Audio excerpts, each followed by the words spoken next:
Okay, here we go. It is episode 16 of the SKapade Show. We're joined in the studio by Scottish dance music legend. Thanks very much. I'll say it. Yes. Jon Mancini. Cold word.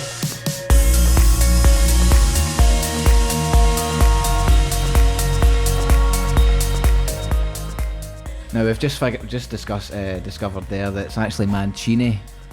Now we've got Mancini. three Italians essentially in here. We've got two Scots, me and Craigie, but I've been told it's Mancini.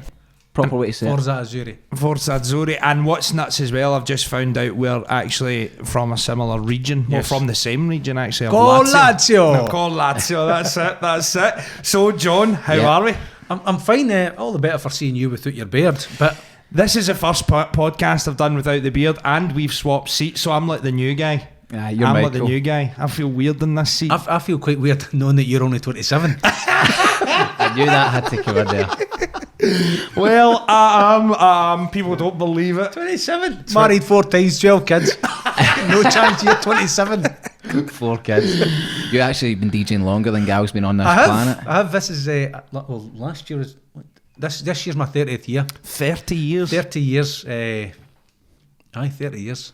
Good and bad. Wow. How much has the scene changed in 30 years for someone like yourself who's a veteran?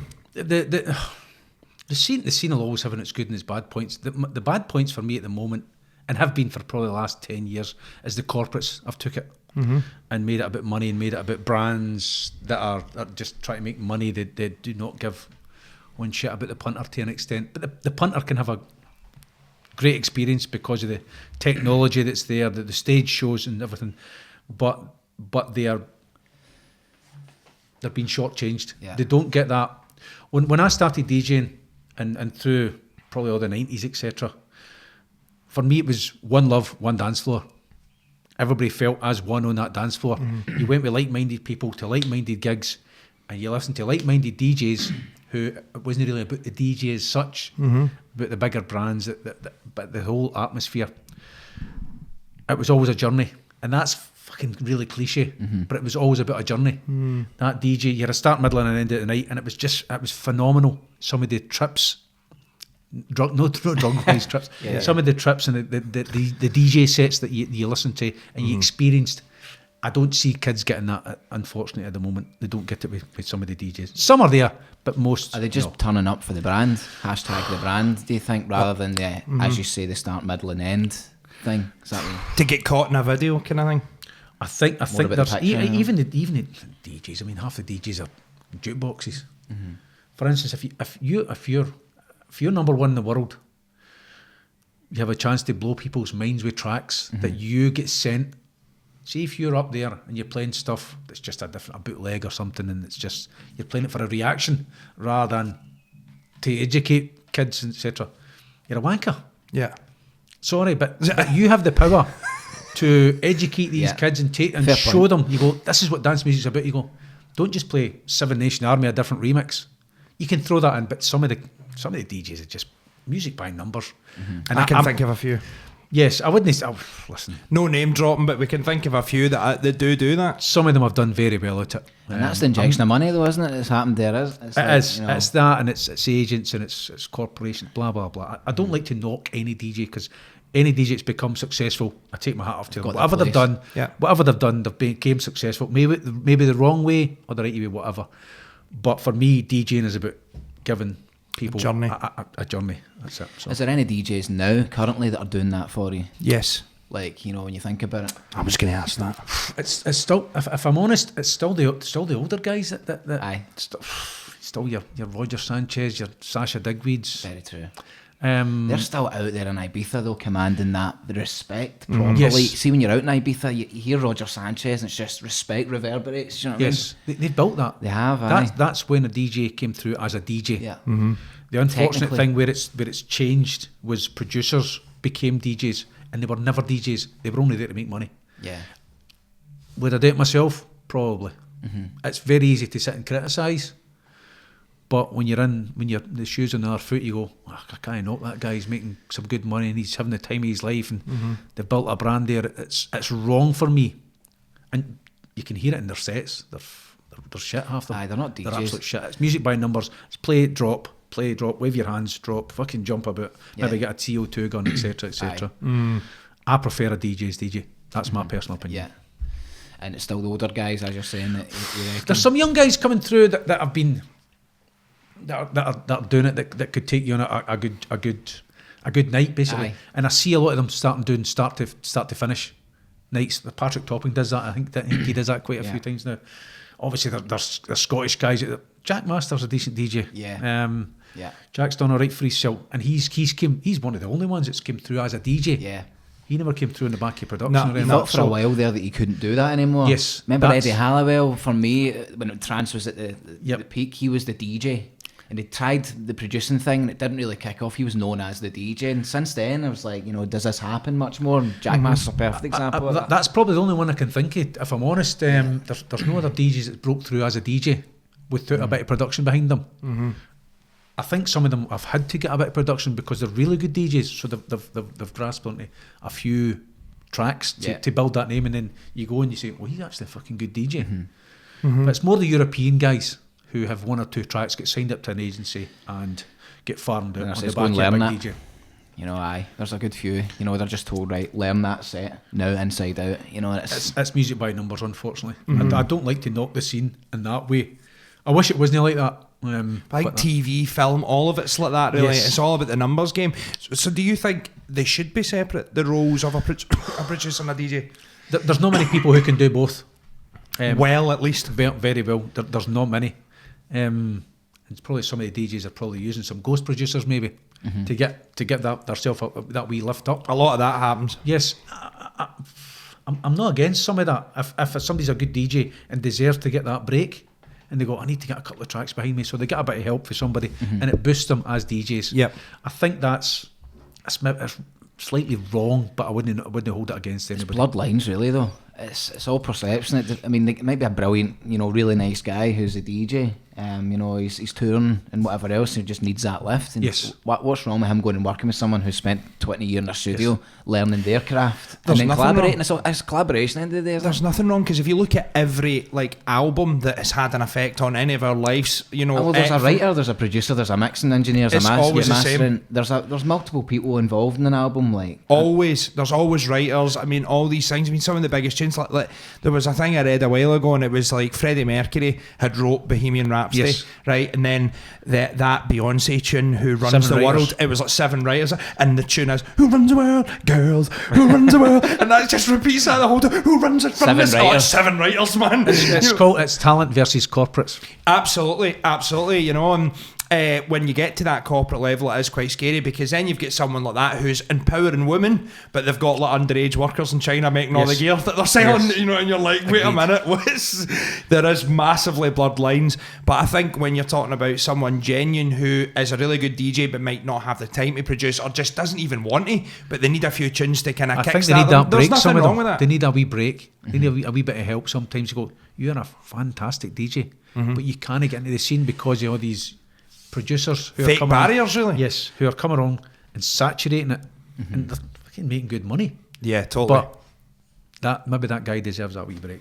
I know a couple I could name off, but I wouldn't name them. Yeah, no, of course, we wouldn't ask you to do that either. So see, in terms of getting that break then for, say, DJs in Scotland, obviously let's take Scotland because that's the country we're in, there's variables there, as we're saying. Being a good DJ is one, having tracks out.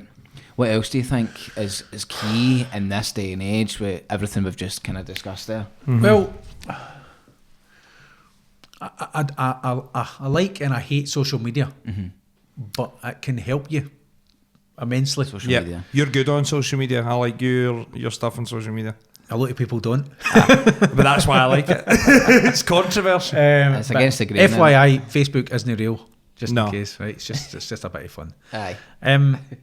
It's very difficult. First, being from Scotland's very difficult. In We what way found do you it- think? We found it very difficult when we were, myself and Boney and stuff, and there was a few Scottish guys up here who Breaking through. never really got Through. the bigger, right through, because we felt we were from Scotland. And there was guys coming up, English DJs, and no disrespect to the English DJs who were, there was some big names, and we were kicking their arse. We were fucking wiping the floor with them. But these guys, because of the where they were from, because of the contacts, the networks, London, et cetera, or whatever. et cetera. Bigger. Yes, it does help. Geography does help, unfortunately. Maybe not as much nowadays because you have the network, the World Wide Web, etc. But it didn't really help us back then. There was guys like Graham Park who moved down to Manchester and created that from moving to Manchester. And Graham had done very well for himself. He was the first DJ to be named best DJ in the world. Did you know that? Graham Park won it. Aye. Yep. I don't know who won it this year. Martin Garrix. So it was. It was Martin Garrix. It probably was. Martin Garrix. Some Dutch guy. Some Dutch guys. Oh no, there was also, was it Dixon? Was he not one of them that they got quite highly rated Is or that not something? RA you're talking about? That's RA. more a DJ type thing. That the R&A, Which that is RA. good. Which is good, probably. Yes, I prefer that chart. Obviously, the DJ Top 100 is It's very commercialised, isn't it? Not at all. the problem with that is DJ Top 100 is the higher up you go, the extra zeros you get on the end of your fees, which Aye. and you have to pay this to these agents who said, well, my guy's number 10 or something. You go, is he really number 10? Or did you pump a lot of money into your Facebook advertisements? It's The whole that's the cons of social media. see the whole iPads thing at festivals and all that. See when that news broke that's what was happening. You know, it's just taking it to another Like, level, isn't it? vote. Yes. You know, 50,000 people in this massive festival. You know, How do you do a true reflection then? polls like It's RA, very I guess. difficult. It's very Yes, it is. difficult. I think a poll should be half voted on and half graded by people in the industry. When Colours won Club of the Year, UK Club of the Year in 2001, 2002. Now this was like an Oscar. This was massive, and it was voted on by promoters and DJs who came to your club and who was in the industry. Wow. And we won this. It wasn't a vote. It was probably we won fuck all, but it was a vote, and we won it. Right. So I quite like that type of thing. So Simon Cowell and all that came along and... Not really, no. I'm a firm believer in people in the industry should have some sort of say in it, or for instance, if I think you have the DJ Top 50 in Scotland, right? I don't think there is 50 DJs in Scotland, but anyway, so I think the Top 100 they called it. Aye. Yeah, the 100. Aye, it's 100. The 100. That's Yeah. right. A lot of big names. It was 100 because Big Jace was 99, which isn't a great thing when a promoter looking outside sees him at 99. They go, "Well, that's a Scottish poll." You go, See, the thing is, regardless of what we think about it, it's a poll, and it's Yes. perception. People look in from other Perception. countries and And say, he's- well, he's only there. Aye, and we're talking about it. exactly. And, So and there you Jace, go, Jace was 99, and I sent him a message and we laughed about it, and I says, see that 50 quid you just asked for the promoter for, I'll go down to 25. It's good that we talk about it. It's good that it can help boost the name of the Scotland scene, but it has adverse effects. Yes. which, I don't believe in. I think there should be maybe 50 DJs nominated. Say this is the top 50 DJs in Scotland, or top 20. People have to vote as a poll, and Yeah. they've been picked by a jury or whatever it is, a panel, Aye. and it should be voted on. I don't think me, Jamie, who works in the ice cream van at the weekend, should be in that poll. No, You know what I mean? It's pretty unfair to the guys really grafting it away, you know. Like, Yes. you know, I mean, and you know, fair play to these wee bedroom DJs who've got a big following Yes. of friends and stuff that are voting. But aye, it does discredit, because then you've got a guy like Jace there that's working his arse off, that's coming in at 99 when. I don't even know when I came in it. I don't know. Oh, you were up there, were you know? No, what the fuck? I You're don't up even there. know, mate. I don't know what it was. You've got it framed in your wall and all that. Aye. I don't know. Have I? A medal. Go to my Jim will fix it badge. I earned that as well. Mallorca, he was in it as well. Good Mallorca, friend of aye. the studio, or a good friend of My yours, old Mallorca. pal Mo. Aye. Yo, Mallorca, yo. Oh no, I hope he watches this. Well, he'll watch it. I'm sure he He'll will. watch it. Is he not number one at some point? It was, and I was number 3 in that time. Was that the but Vestax one? That or was the Vestax. That was the one I remember. It was 2013-14 It went maybe. for 3 or 4 years, and then I think Vestax pulled. I don't really know, and then it was taken over. Right. No, taken over. Just replaced. A basically. new one came along. Yes. That's interesting. I don't want to knock it. It's got its pros and cons. It is what it is. It gets exposure for some Yes. guys as well that are looking Yes. for it. So that it's like anything, it has its pros and cons. It doesn't do the scene in Scotland much favours. When somebody looks in and they see all these young guys who got other pals to vote for them, and you go, It doesn't is that look what like Scotland's much. about? It doesn't look like much a credible. No, you go, thing. is that No. what Scotland's about? It's a bit like You the go, Fitbit team. with Jack Master at fucking 35 or something, and Slam, I Boys know. and that, and You're Harry and Dominic don't even get in it, etc. They're the guys that I always Yeah. would Go be to. rating, etc. There's loads, but listen, you're right, it is what it is.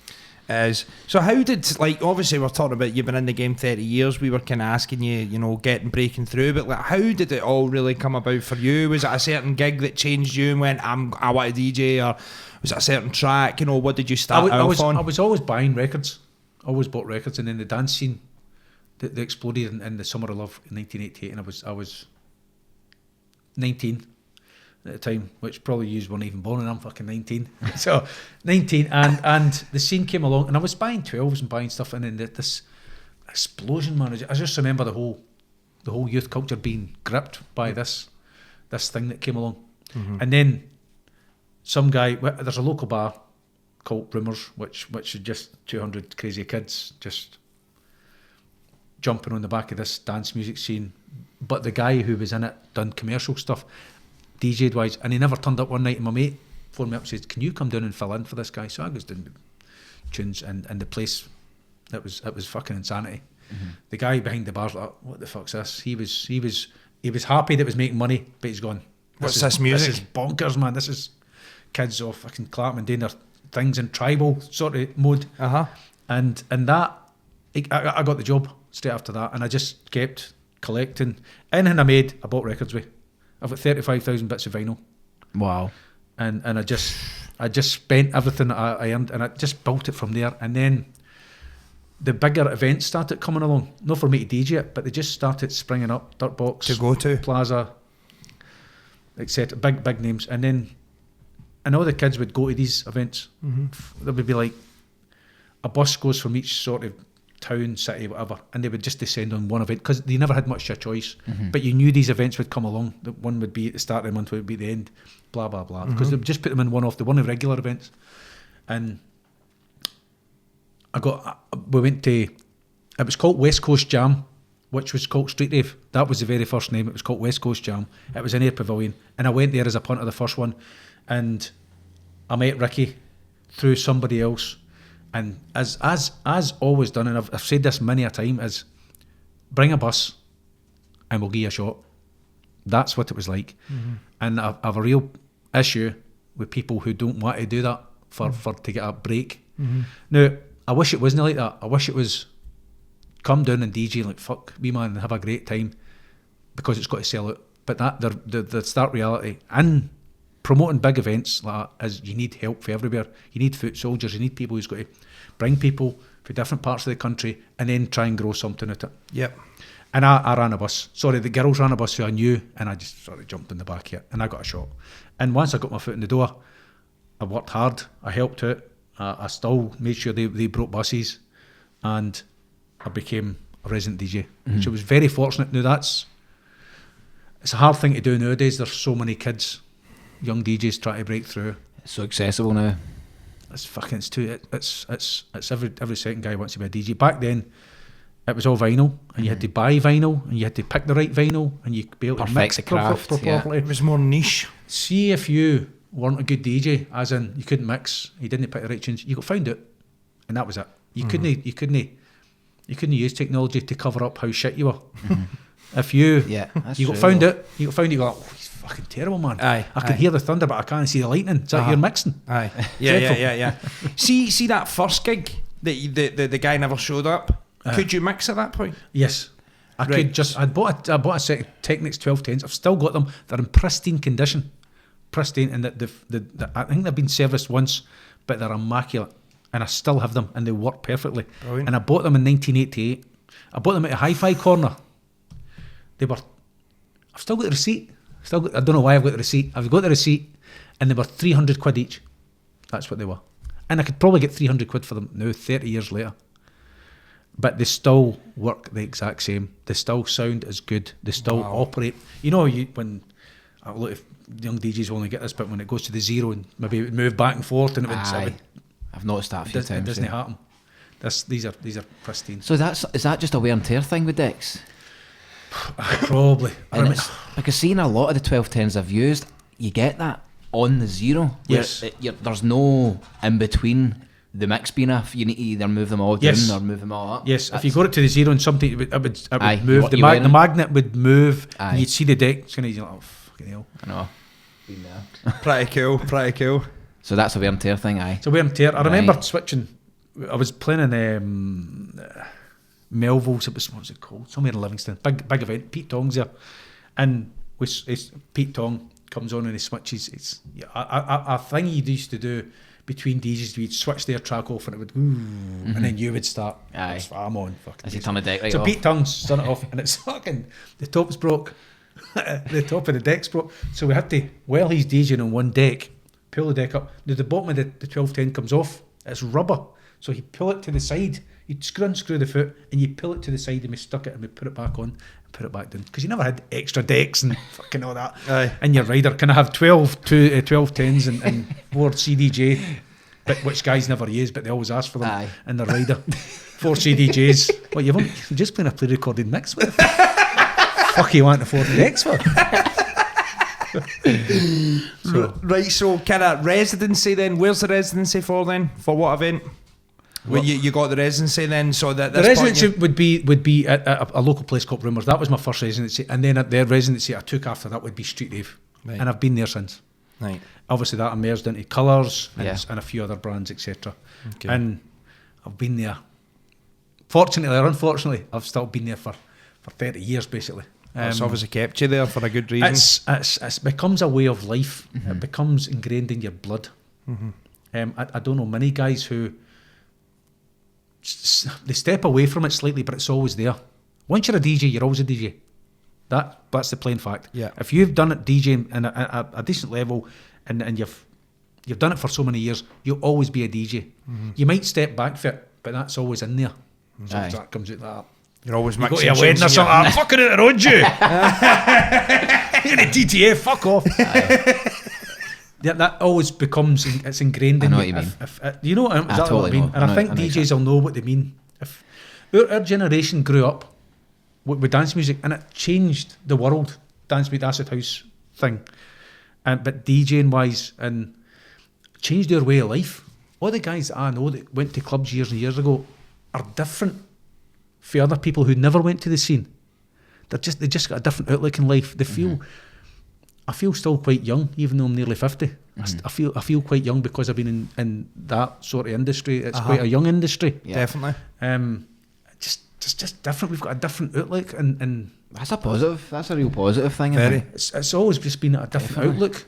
If you come into the club and scene, you have a different outlook to the ones who never came in the club and scene. I don't know why, but that's It's associated to art, isn't it? It's like free spirit kind of thing. There's a lot of associations with music. I think it's a lot of.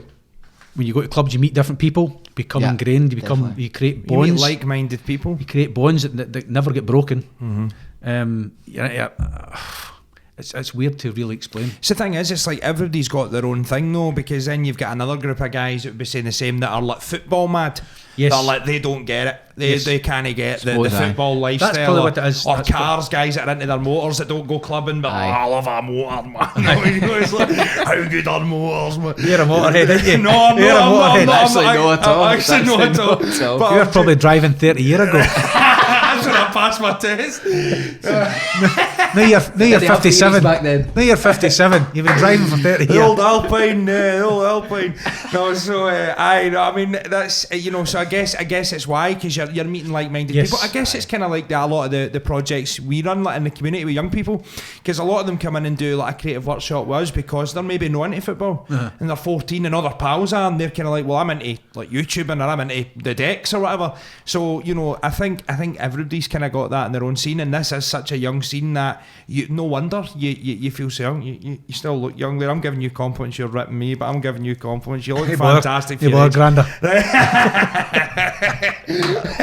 But like, I introduced Jon in the scene back a while ago on my old night at Runners. No, it's a weird one. It's just, and obviously that scene evolves all the time. So there's a different clubbing generation. I think every 4 or 5, 6 years. Mm-hmm. And Definitely. I'm DJing to guys who I went out with to start with, DJing to their kids now. Aye. I go, all right. You got a picture of you like that? Still got it, big man. Like, aye, my dad says you're all right. Who's your dad? That's cool. As long as it's not your bar. So see, going on, going on to like, you're saying how you're DJing for like the younger Yes. people as well. Relevance, how do you look at that then? Do you still obviously take a flavour of what you were first into, or do you finger on the pulse all the time, keep yourself relevant so you can still play at the forefront of these gigs? You always still listen to newer music. Mm-hmm. I still have what I think is my original stamp on it. Mm-hmm. I don't listen to many DJs as such. I still listen to new music that I get sent, and I'll check out some charts and releases, etc., etc. But yes, you've got to be relevant. You've got to still be fresh. But you still got to stick to your roots. Yeah, and have your own ownership of your own That's thing. it. I think I'm quite strong-minded when it comes to music, and I like that thing. And I'll also chop and change depending on who I'm playing with, what sort of event it is, etc. That I makes guess a good DJ. That's the art of the residency as well, though. Well, the 'Cause residencies. you're there. Right, who am I playing with this month or this week? What You know? style have I got to go in at the night? That's it. I'm pretty flexible. I think I've done all right at the warming up thing. I've warmed up for everybody on the planet nearly. Yeah. We'll definitely get into some of that. Whether people frown upon you've just been a warm up DJ. Not at all. I couldn't give a fuck. I've loved doing the warm ups. They're probably the So best night important. of the night. So important. It's there's a self satisfaction to start a night and bring people in, pull them into your music, and leave them hanging there for that other DJ to blow them away. Yeah. So I totally agree. I mean, through Colours, I've done a fair few warm-up sets as well, you know, Falkirk, Edinburgh and whatever. You know, when you're warming up for someone like Eddie Halliwell, who's right hot property at that point, the last thing you want to do is like blow everybody away. Yes. You're aware that people are coming in and grabbing their drinks, talking to their mates. They don't want the volume up for a start. that's it. Right up to the top. Well, you don't want Do it know right what I in mean? their heads, no? I know, you know. That's So it. Or there's an art so to many it. drops and you're like, standing there. Aye. An old Coldplay remix. Listen, I could tell you many story about young guys not getting it with the warm up bit. It's you only get the warm up done properly through experience. Aye. If you haven't experienced it and you haven't researched it properly, then you only get it. And listen, I made mistakes myself. No many, but I made mistakes. So we're chatting about warm-up sets. We're talking about the many DJs you've played with. The journey you've been on. Aye. Who? I mean, you've obviously DJed with pretty much everyone. Who is kind of blowing you away? Oh, Because there's big names in there. there's man. big names. I've probably Big names. DJed right in front. Probably just me and them as a guest at some point or other would be from Carl Cox to Tiesto to David Guetta. Wow. To fucking everybody. Sasha Digweed, Eric Murillo, Roger Sanchez, the late great Frankie Knuckles, my hero, Frankie Knuckles. Wow. Who blew me away? Probably most of them, in their own right, in their own way. And I've always felt part of that night because of the way I've warmed up. That's no blowing my trumpet or anything. It's just because I added to that night. Of course. And some people stand there and go, "Come on, you fucking lift all this shit." But you are there to do your job, and you just deliver it to that DJ so that he just rocks it for the tours. Very That's important. what it is. Yeah. Blown it. There's guys who I've always respected who have come on and done the damage, and I've been envious of how good they are. Not in a bad way. I've admired them. Would be Roger Sanchez, would be Eric Murillo. I've always respected David Guetta. He's more liked in the industry in certain areas, but I've always respected the guy. When you look into David Guetta though, he was a big techno DJ when he was younger. Some of the early videos of him in space are absolutely rocking. He knows his stuff. He's just Smart guy. just because he's became so popular that he's become hated. I know he's made And his money, Some man. of the shit you hear on Facebook or social media is just the dreadful. bigger you get, the more opinions. Well, you see, there's no cables in the back of that. He's just CDJ. pushing a button. Look, you can't see the screens. Who You cares? think for 1 minute, right? He's on stage with 50,000 people in front of him and 1 million people watching him that he's not going to switch them on. Do you think for a minute he's not going to have them fucking on? Listen, I'm just kidding on here. Make sure you put them off before I arrive. What fucking the right planet bit. are these guys on? No. The screen's off. See if he's got to fake it. He's got to have the screens on. Aye. No, they were off. No. But there's My like mum actual told me. threads of people arguing about this, so like days upon days. I've seen them happen Nonsense. online. You know, it doesn't it's happen with crazy. just him. There's a lot of DJs. So many. It's caught in the sunlight or stuff, and you go. It's "Oh, moaning's that's for off." moaning's sake online because everyone's got a voice online, so it's a case of just moan. You know, it happens. It does happen. Yes, agreed. The DJs that blew me away. There's so many. Right. There is so many that I could. Carl Cox, etc. Who it's more the DJs I respect as the ones. Sorry, the ones that blew me away is the guys that I've respected through life. Mm-hmm. So Anyway. CJ McIntosh, the few guys who when I heard them, they totally changed my opinion of dance music, because when you start DJing, we played a mash of everything from hip hop to funk to disco to house to acid house to US garage, everything in between, big beat and all that stuff. And then you'll get a DJ who'll come along and go, holy fuck, I'm just kidding myself on here. Yeah. And then you get a DJ go, that's what it's about. And CJ McIntosh and Nightmares on Wax were the guys who turned it for me. Yeah. Oh, I'm a big fan of Nightmares on Wax. Well, Nightmares on Wax were the first guys I really heard seriously DJing with good US house music. Nice. It was at the Pavilion, and as I said, we were playing Italian house, techno, acid house, and it was great. You just fucking rammed them in and you'd mixed a couple, and the kids, everybody just went for it because that's what it was all about. And then these guys, guest DJs come along and you go, I'm doing it wrong. I'm no, much as I'm playing what I like and what the punters like, says I'm no DJing right, and these guys, you go, that's what it's about. Everybody's probably got a point in their life when they remember hearing a DJ and you go, That's it. That's what it's about. See, on the other flip side of that, then, who have you walked away just like shake your head saying he's an arsehole, or you know, just like you've thought, oh, here's my hero, and then you've watched him and went, he is just terrible at what he's doing here. Sure about this question. Let's aye. devil tag them in it.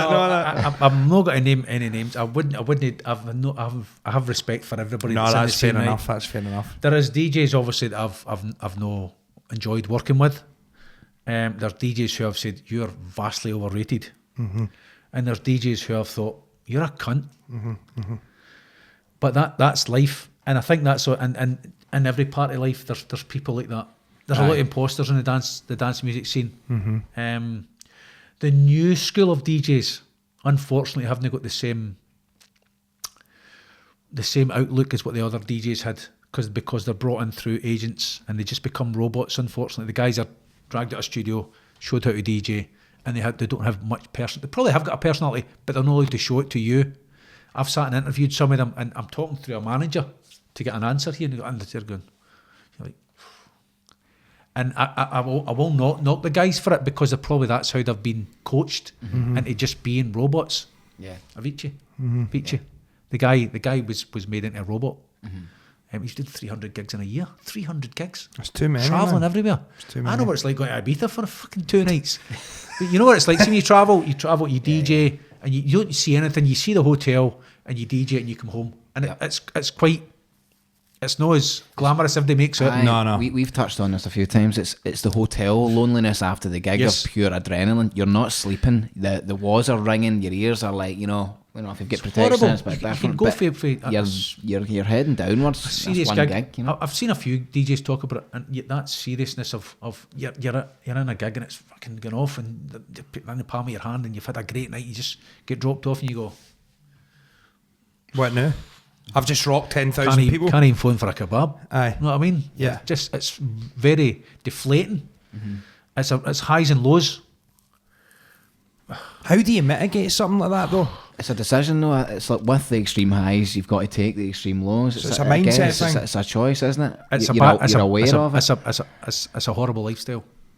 I'll say that because there's a lot of you'll see the videos and stuff. There's a lot of depression, and there's a lot of, as you said, highs and lows. It's an unhealthy lifestyle. Totally. DJing and travelling. Obviously, I'm not at the same level as some of these other guys who are doing all that stuff. So I can only sympathise with what some of them are doing. But don't get me wrong, you get treated pretty well and you're making good money. Some of these guys are making serious cash. But you go back to Avicii. Yeah. The guy was made into a robot. 300 gigs in 1 year, and it's took its toll on the guy. I think the guy he's just a nice, quiet guy who was a phenomenal producer at his style of music, and he's been plucked out his studio and said, "We've got to make money in you." Yeah. And he's probably agreed to it, being a young guy who's Of course, gullible. it seems like a I'm going lavish to make you into a lifestyle. superstar, and you go, fucking brilliant. Yeah. That's what it's about. I mean, he's getting there. The nerves and everything are getting the better of him, and that pressure. I've been there, knowing his level, without a doubt, but playing some pretty big gigs. I'm not a nervous person, I don't get it, but sometimes it's pretty stressful that it's up to you, Yeah. and people are there, and there are tens of thousands to see him on a totally different level from where I'm at, totally, or have ever been. And he's the main guy, and he's under so much pressure. Yeah. I've seen him playing gigs, and they would drive in. I've seen at Swire, seen him playing at. I was there with my mate who was DJing, and he arrived, and he went straight to the stage, DJ'd. He arrived 5 minutes before his gig, and he left, and he went away. That was it. Straight to the next location, probably. Straight to probably the hotel, the airport, and away to a plane. Aye, different country that night. I don't know how you deal with it. I think a big part of that though is definitely down to his team, who are absolute widos for like constantly pushing him into something, that are just making money off the back of this human being who they're making do 300 shows a year. I mean, it's kind of like the whole Michael Jackson thing as well, isn't it? Like, he gets so worked to the bone that, you know, surely at one point the people around you have got to say, let's say no to a couple of things here. Do you know what I mean? It's a scary place to be if you're that in demand, and Yes. you know your life's turned into, you have just been globalised. You're the commercial monkey there. You know, you're the talent, but feel so isolated at the same time. Do you know Totally. what I mean? There's duty care. There's a duty of care from There definitely is. your management, but at the same time, seeing the management go, let's tour the shit out of this for a year or 2 years and make my money, and that'll be it. Aye. And it doesn't end after 2 years. Aye. So they still pump you for it. So to go from making 20-30 million pounds a year to, do we cut back on this? You go, no, we're going to keep pumping this guy because he's still, 'Cause he's still making wanting to us do it. that He's amount. making his money. It's difficult. I have every sympathy with the guy. Unfortunately, Yeah. he's Well, I mean, it's ended in the worst possible Yes. way. Do you know what I mean? He's dead. It's Yes. disgusting. Like how I heard there's a documentary out about there it is. He done his tour thing. What's it called? Avicii. I've watched it. I sat and watched it, and I watched it after he died. And when you look at it, you go, fucking hell. His manager sits and says, this will kill him. He sits and says it. Ash, his manager sits and says on the documentary, this will kill him because he's doing interviews and all this stuff. And it's probably just a throwaway comment. Aye, and it did. It is. true enough. To be fair, he's not been DJing for a couple of years, but I think it's done the damage. Before, because we had an operation and all that at 21, quite a heavy operation to get Gallbladder removed, and stuff, I think. and I think a lot of it was drinking juice Yes. through managing stress, probably. Aye, that's what it was. So there you go. Your body's got limits there. Lack of sleep. Aye. As I said, it's an unhealthy lifestyle. So Much as when I unhealthy. used to go to gigs years ago, my mates would come with me. Now it's travel to Dundee or Aberdeen, and I'll drive up and I'll drive back. And see that journey from fucking, you're leaving at 2 and 3 in the morning, you're driving back. It's demoralising. It's depressing as fuck. The sun's coming up. The birds are, you can hear the birds and you're travelling, you're going, do I really want to be doing this? It's tough. It's fucking tough. You can have the best gig in the world, but driving home, knowing that you've lost another night's sleep, and You'll take a recovery. obviously I'm getting a bit recover older at for the same that, time. yeah. You question yourself so many times. It's It's tough. it's fucking tough. It's very tough. Sitting at Saturday night, you're sitting in the house and you're, I've got to go to Inverness tonight. And you're like, oh fuck. You're going to have a great gig, Yeah. and meet great people and have a great time, But that travel up and the travel back is tough. It is.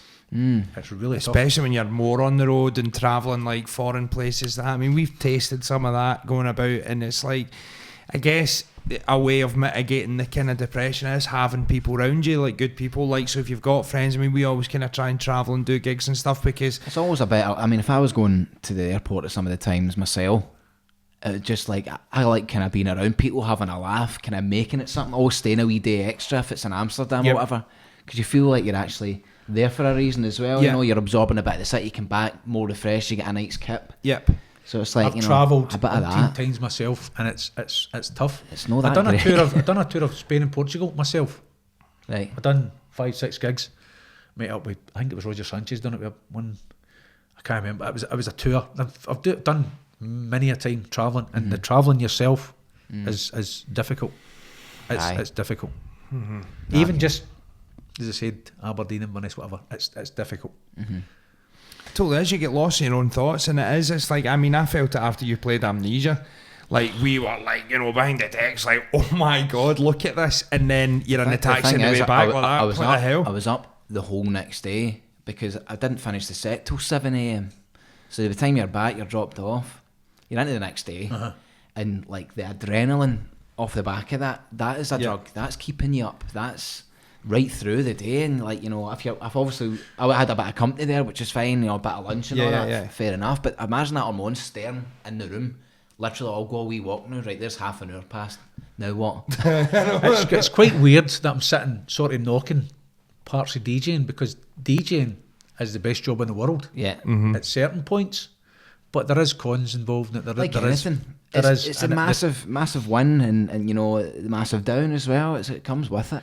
30 years I've done it, and I've been so grateful for the opportunities I've had, and the gigs that I've done, and the fact I was there at the start, the house scene, and I'm still doing it to a certain level.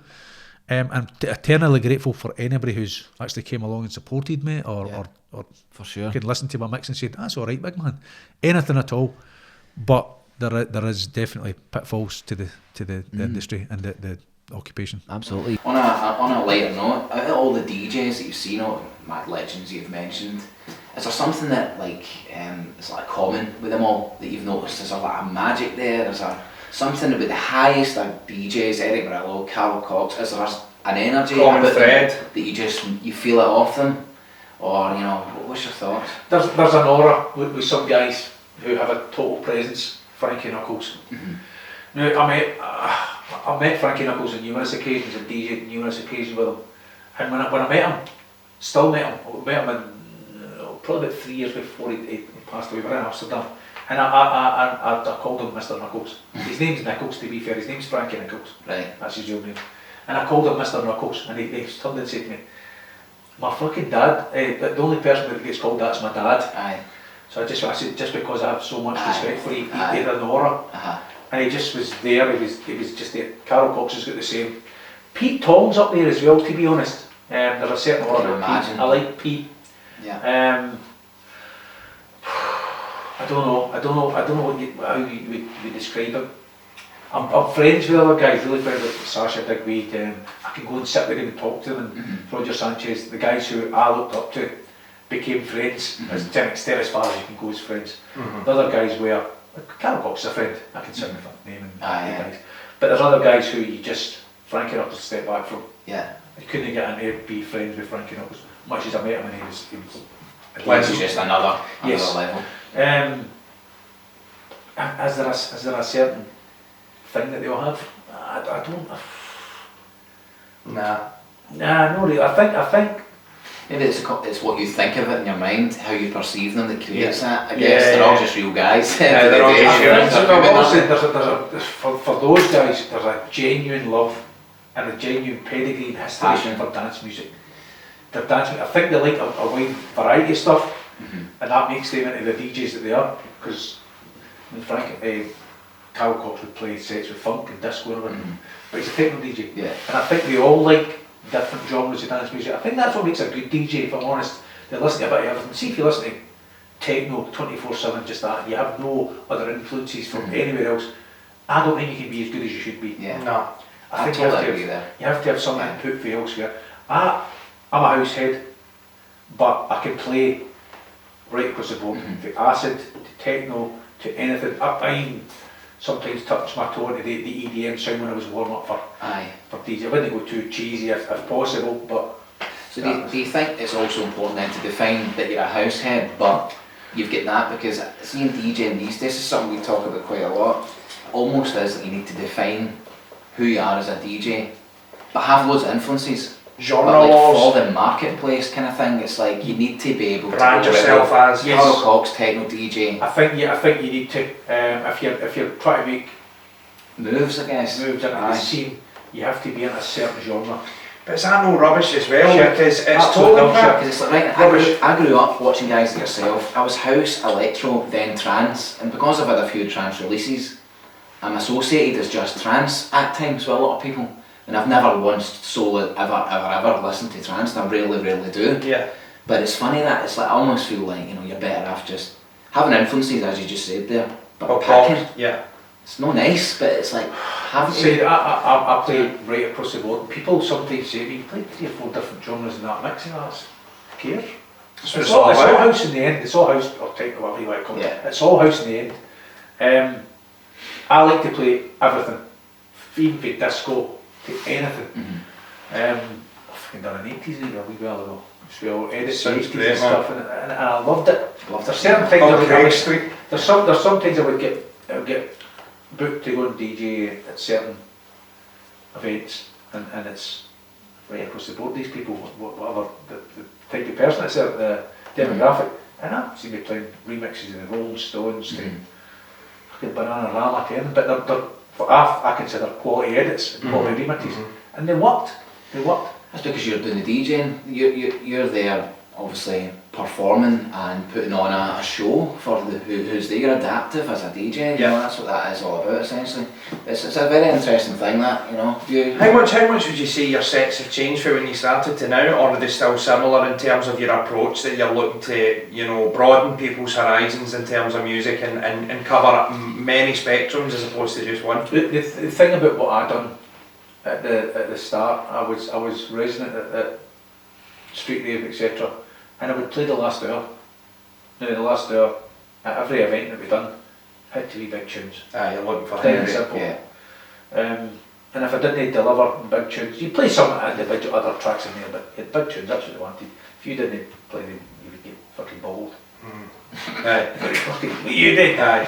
Lodge You would like to kill, because that's what they wanted, that's what it was. The And hits. I still play the last hour at the street rave events here. I try to mix it up, I try to be different, I try to play things, the stuff I played in there is Lionel Richie All Night Long, etc. Last tune, Deep Blue, it's really varied.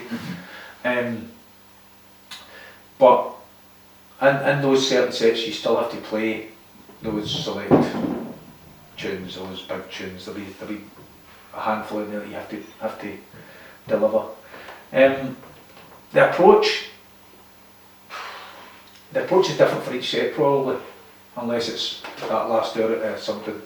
The approach is different if I go to, depending on the warming up for, depending on what time of the night I'm on it, depending on where the night is. Reading the crowd. Yes, but I've always liked to think that I put my stamp on it as I played. I maybe get it wrong, I don't know, because I play too many genres across the board. Sometimes they don't mix and match, sometimes they don't, doesn't work right, sometimes just that's the way it is. Yeah. Sometimes it works perfectly.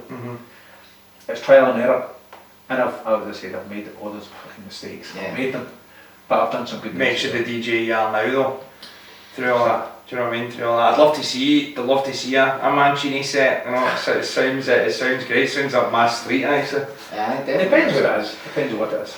Mm. So, people still associate me with the old stuff, unfortunately. Aye. You know what I mean? The street rave thing, right? And I've spoke about it, but I'm not a big fan of the older stuff. It has great memories for me, and I hold a lot of the tunes dearly. Yeah. But you've moved on. I still play them at certain bits, but I like new music at the same time. I like to play different stuff. Some people just like to hear the old tunes. I hate being associated constantly with the old tunes because I feel It's a relevance thing there, isn't it? I Again? feel a bit more than Yeah. just the old tunes. What advice would you give yourself when you're just starting out, knowing what you know now? If Jon was starting out all now. of those mistakes, experience, if you were wanting to do what you want to do DJing wise, what would you have done differently? I stuck in at production. If I'm honest, I went to SEE and became a sound engineer, and I had Pro Tools set up and all this stuff back in 1998, 99.